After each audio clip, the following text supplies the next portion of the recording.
Туугандар мындай да. Көрө албаган адамды кантип аныктаса болот? Мен лайфхакын ойлонуп чыктым да, то есть билдим ушу кантип билсе болот экенинчи. Замандаштарың менен, шернелештерин, аркы беркилер менен сүйлөшүп отуруп калганда, сен укмуш бир ийгиликтериңди айтып берсең, баягы бапылдап сүйлөп аткан адам сөздөн калып, өңдөн кетип, бетине кан жүгүрбөй, көздөр деп, ошо күнү кечке сүйлөбөй калат. Эмне болуп ийгиликке жеткениңди сурабайт эч качан интерес кылып. Бул адам эмне? Бул адам ичи күйүп аткан адам. Ошо моментте ичи өрттөнүп жаман болуп атканда байкуш. Ошон үчүн сөздөн калып калат. Ошол эле учурда бапылдашып сүйлөшүп аткан адам сен жаныңа келип дагы ийгилигиңе сүйүнүп, дальше сүйлөшүп сен жөнүндө интерес кылса, бул адам ичи күйгөн эмес, бул адам деген үйрөнгүсү келген адам экен да. Мындай мыкты инсандар десем туура болот мындайларды. Ошондуктан бирөөнүн баягы жашоосун көрө албастык кылбаш керек. Ийгиликке дагы жетиш өтө бир кыйын туугандарчы. Ар бир адам ийгилигине сүйүнүп коюшубуз керек экен, ошондо биздин жашообузда дагы ийгиликтер коштойт деп айтмакчымын. Бирок мондо отуруштарда ушул нерсени колдонуп көргүлө, лайфхак. Баарыңар деле ушундай болуш керек, анча мынча инечектер бар.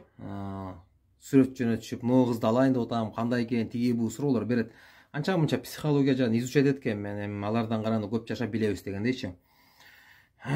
Айтарым эмне? Кыздар деле күйөөгө тиерде, балдар кызаларда, силерге деле совет жаштарга. Ата-энесин эле байкагыла, алма сабагынан алыс түшпөйт. Ата-энеси кандай болсо, дал ошондой болот. Буйруса баласы да, кызы дагы.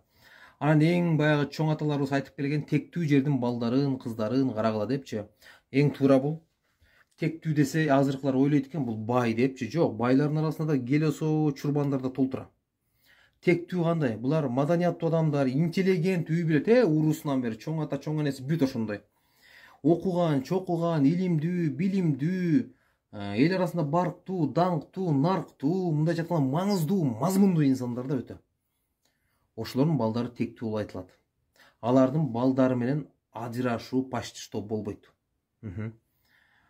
Анткени алардын балдары да ушундай интеллигент адамдар болот. Сен да соответствие беришиң керек албетте. Буйруса анан балаңар ошондой жакшы инсандар болуп төрөлөт. Анан сырткы келбетине эле кызыгып, азыр ажырашуулар толтура болуп атат. Жакшы тааныбай эле. Сырткы келбетине кызыгып, үйлөнүп жайланып алсаңар, албетте балаңар алардын үй бүлөсүндө бир кан кубалаган оорулар болсо, же үй бүлөсүндө бир келесоо адамдар болсо, балаңар да келесоо болуп калышы эч кеп эмес да. Ошондуктан туугандар, ата-энесин карагыла. Ата-энесин байкап туруп анан ошонун баласына тигиле тектүү жерден кыз алгыла деген эле совет берем.